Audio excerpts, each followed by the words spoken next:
नमस्कार मित्रांनो. आज महाराष्ट्राच्या साहित्य क्षेत्रामध्ये एक महत्त्वाची अशी घटना घडलेली आहे.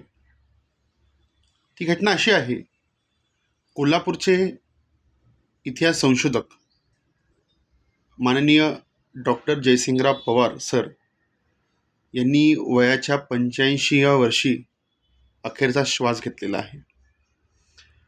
जयसिंगराव पवार सर यांचं लिखाण हे महाराष्ट्राला आणि महाराष्ट्राच्या तरुण पिढीला अतिशय प्रेरणादायी आहे. माझ्यासारख्या तरुण अभ्यासकांना जयसिंगराव पवार सरांच्या लिखाणांनी एक नवीन दिशा देण्याचं काम केलं आहे. छत्रपती शिवाजी महाराज आणि मध्यकालीन इतिहास याच्याविषयी एक नवीन दृष्टिकोन देण्याचा प्रयत्न जयसिंगराव पवार सरांनी केला. आणि माझ्याकडे आता पाठीमागं तुम्ही बघू शकतात ना, तर त्याच्यामध्ये मोस्ट ऑफ दी पुस्तकं ही जयसिंगराव पवार सरांची. आणि त्याच्यामध्ये मला सर्वात महत्त्वाचं जयसिंगराव पवार सरांचं पुस्तक जे वाटतं, खंड जो वाटतो, कारण की जयसिंगराव पवार सरांनी शाहू महाराजांच्या जीवनावर आत्तापर्यंत जे काही लेख लिहिले गेलेले आहेत ते लेखांचं संपादन करून पंचखंडात्मक शाहू महाराजांवर लिखाण जे आहे, खंड जे आहे ते संपादित केले. इतकंच नाही तर त्यावेळेचे डॉक्टर बाळकृष्ण म्हणून एक शिवाजी विद्यापीठाचे कुलगुरू होते आणि त्यांनी शिवाजी महाराज परकीयांच्या दृष्टिकोनातून एक इंग्रजीमध्ये साहित्य लिहिलेलं होतं आणि त्याचं मराठीमध्ये ट्रान्सलेशन हे जयसिंगराव पवार सरांनी केलं.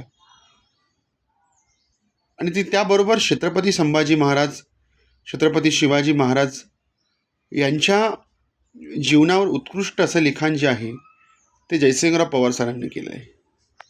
आणि जयसिंगराव पवार सरांचं लिखाण हे महाराष्ट्रातील तमाम शिवप्रेमींना प्रेरणादायी आहे.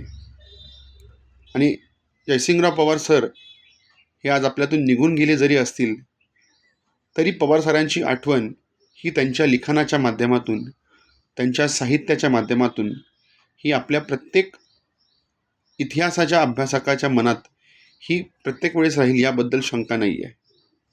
आणि अर्थात मला असं वाटतं की मागच्या एक वर्षभरामध्ये मेहेंदळे सर गेले, त्यानंतर शिवकथाकार देशमुख सर गेले आणि आज जयसिंगराव पवार सर गेले. म्हणजे शिवाजी महाराजांच्या जीवनावर ज्यांनी लिहिलं अशा पहिल्या फळातील एक महत्त्वाची जी फळी आहे, महत्त्वाची लोकं जी आहेत ती आपल्याला या वर्षभराच्या अंतराने आपल्याला सोडून गेलीत. आणि अर्थात आता नवीन पिढीवर ती जबाबदारी येऊन पडलेली आहे की शिवाजी महाराजांचा इतिहास नव्या पद्धतीनं समाजापर्यंत पोचवायचा आणि तो मांडायचा. पुनश्च एकदा जयसिंगराव पवार सरांना भावपूर्ण श्रद्धांजली.